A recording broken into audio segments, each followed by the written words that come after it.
Hello everybody, नमस्ते। आज जो मैं बात करना चाहता हूँ वो एक सक्सेस स्टोरी की नहीं है, वो एक फेलियर की है। कैंसर एक ऐसी चीज़ है जो हमें हमेशा ये सिखाता है कि हर बार हम सक्सेसफुल नहीं होते, हर बार जो हम चाहते हैं वो नहीं होता है।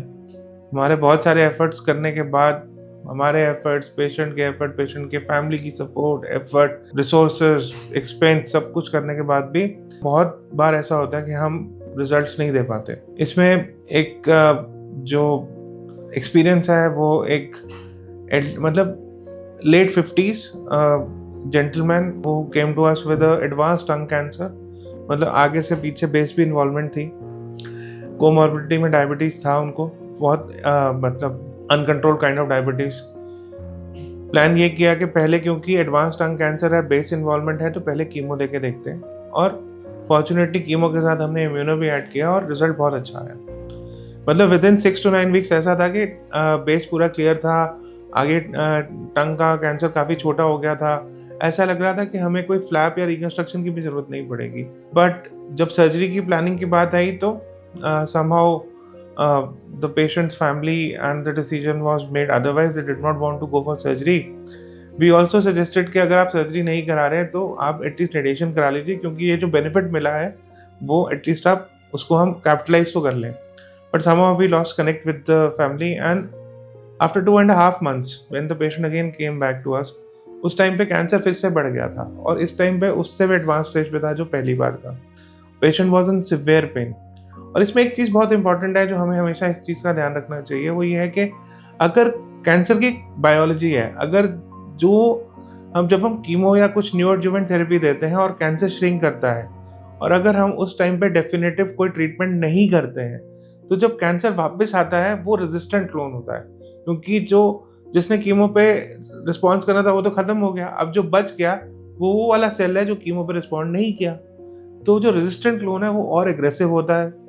अब because of severe pain and everything we thought let's go for the surgery. Yes, it was explained और हमें भी पता था, पेशेंट को भी पता था, फैमिली को भी पता था कि रिजल्ट्स गार्डेड ही होंगे। अभी बहुत ज़्यादा रिजल्ट्स हम एक्सपेक्ट नहीं करते और टंग कैंसर वैसे भी बहुत एग्रेसिव कैंसर होता है। तो जब सर्जरी हुई तो fortunately surgery went well, complete resection was done. जो बेस एरिया था वो हमने रोबोट भी यूज़ किया उसको निकालने के लिए। मार्जिनल जो मैंडिबल पूरा नहीं निकला, उसका अपर क्रेस्ट ही निकालना पड़ा। लिम्फ नोड डायसेक्शन हुआ, सबमेंटल फ्लैप लगाया, फ्लैप भी टिक गया। Patient was able to eat, speak. थोड़े टाइम में ट्रेकोस्टमी भी निकल गई थी।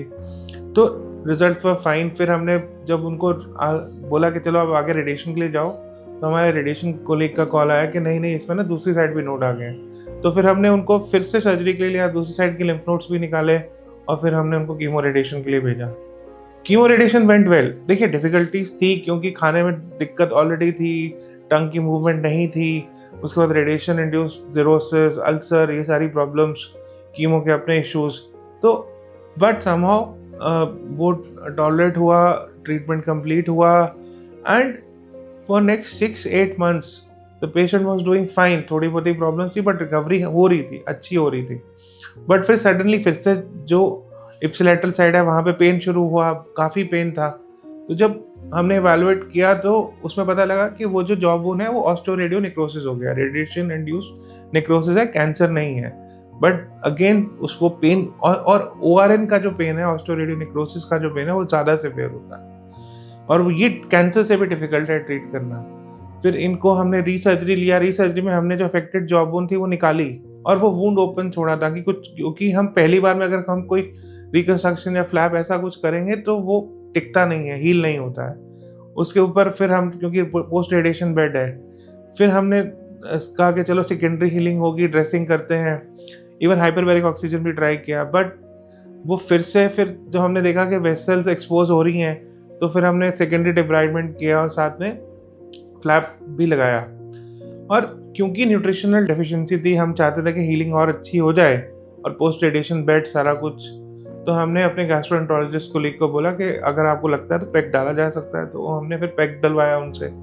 बट अनफॉर्चुनेटली जो पैक था वो कॉम्प्लिकेट हो गया। अब पैक में जो पेरिकैथेटर जो वुंड था वो हील नहीं हुआ, पेरिकैथेटर लीक हुआ। पेरिकैथेटर लीक की वजह से पेट में एब्सेस बना, पेरिटोनाइटिस हुआ। हमारे जो जीआई सर्जन है उन्होंने फिर उसको लैप्रोस्कोपी से हिच करने की कोशिश भी करी, बट वो भी सक्सेसफुल नहीं हुआ। वो अल्टीमेटली फिर से गिव वे हुआ। हमने तो जजुनल ट्यूब भी डाली गई ताकि स्टमक को ही बाईपास हो जाए, बट वो भी काम नहीं आया और अल्टीमेटली सेप्टिसीमिया और उसकी वजह से पेशेंट की ही सकम टू इट।